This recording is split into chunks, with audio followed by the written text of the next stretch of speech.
जय श्री कृष्णा मित्रों, वामन द्वादशी की बहुत बहुत शुभकामनाएं। जैसा कि आप जानते हैं, भगवान विष्णु ने राजा बलि के अहंकार को चूर करने के लिए वामन का रूप धारण किया था। वामन अर्थात बौने का रूप धारण किया था और 3 पग में समस्त लोगों को नाप के उसके अहंकार को चूर चूर कर दिया था। इसी उपलक्ष्य में वामन द्वादशी मनाई जाती है। वामन द्वादशी के बारे में जानने योग्य 10 बातें और उनका महत्व इस प्रकार है। ऐसा माना जाता है कि एक बार बलि राक्षस ने देवताओं को हराकर स्वर्ग पर अधिकार कर लिया। उसका देवताओं पर अत्याचार बढ़ने लगा तो देवमाता अदिति ने अपने पति महर्षि कश्यप से सारा हाल कहा। अदिति ने पति की आज्ञा से विशेष अनुष्ठान किया।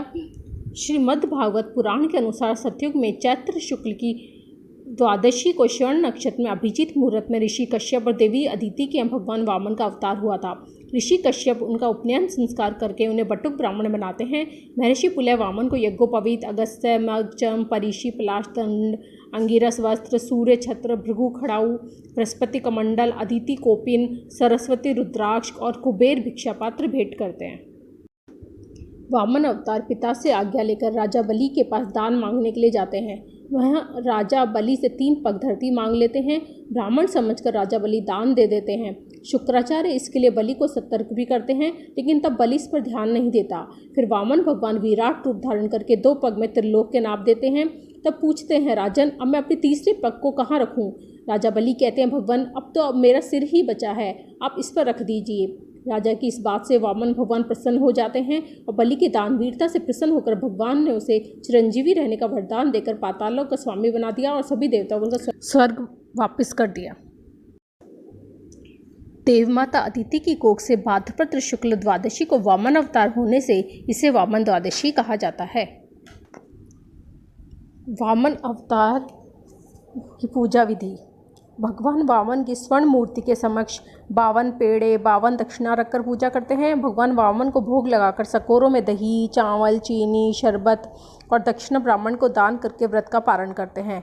इसी दिन उज्जमन भी करते हैं। उज्जमन में ब्राह्मणों को 1 माला, 2 गौमुखी कमंडल, लाठी, आसन, गीता, फल, छाता, खड़ाऊ और दक्षिणा देते हैं। इस व्रत को करने से स्वर्ग की प्राप्ति होती है। पूजा करने का मंत्र। देरेश्वराय देवस्य देव संभूति कारिणे प्रभावे सर्वदेवानां वामनाय नमो नमः। अर्घ्य देने का मंत्र। नमस्ते पद्मनाभाय, नमस्ते जलशायिने, तुम्भ्यमर्च्य प्रयच्छामि वालयामन आपिणे, नमः शांग धनुर्यान पाठये वामनाय च, यज्ञ भुवै फलदा त्रेज वामनाय नमो नमः। जिस किसी व्यक्ति के जीवन में अत्यधिक ग्रह क्लेश हो तो इस दिन यानी वामन द्वादशी के दिन वामन देवता के समक्ष कांसे के बर्तन में घी का दीपक जलाना चाहिए। नौकरी मिलने में परेशानी हो, व्यापार में किसी तरह की रुकावट आ रही हो तो वामन द्वादशी के दिन भगवान वामन को नारियल या यज्ञोपवीत लपेट कर अर्पित करना चाहिए। इस दिन भगवान भागवत पुराण कथा का पाठ करना भी शुभ माना जाता है।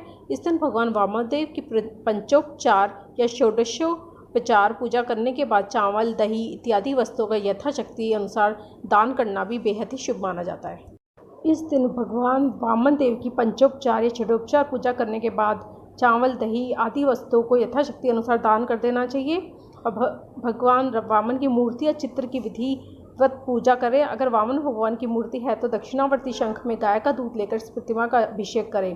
पूजन के पश्चात कथा सुने और बाद में आरती करें। अंत में गरीबों या ब्राह्मण को चावल और दही और मिश्री का दान करें। धन्यवाद। इसी तरह पूजा विधि और व्रत की कथा जानने के लिए मेरे चैनल को लाइक, सब्सक्राइब एंड शेयर करें। धन्यवाद।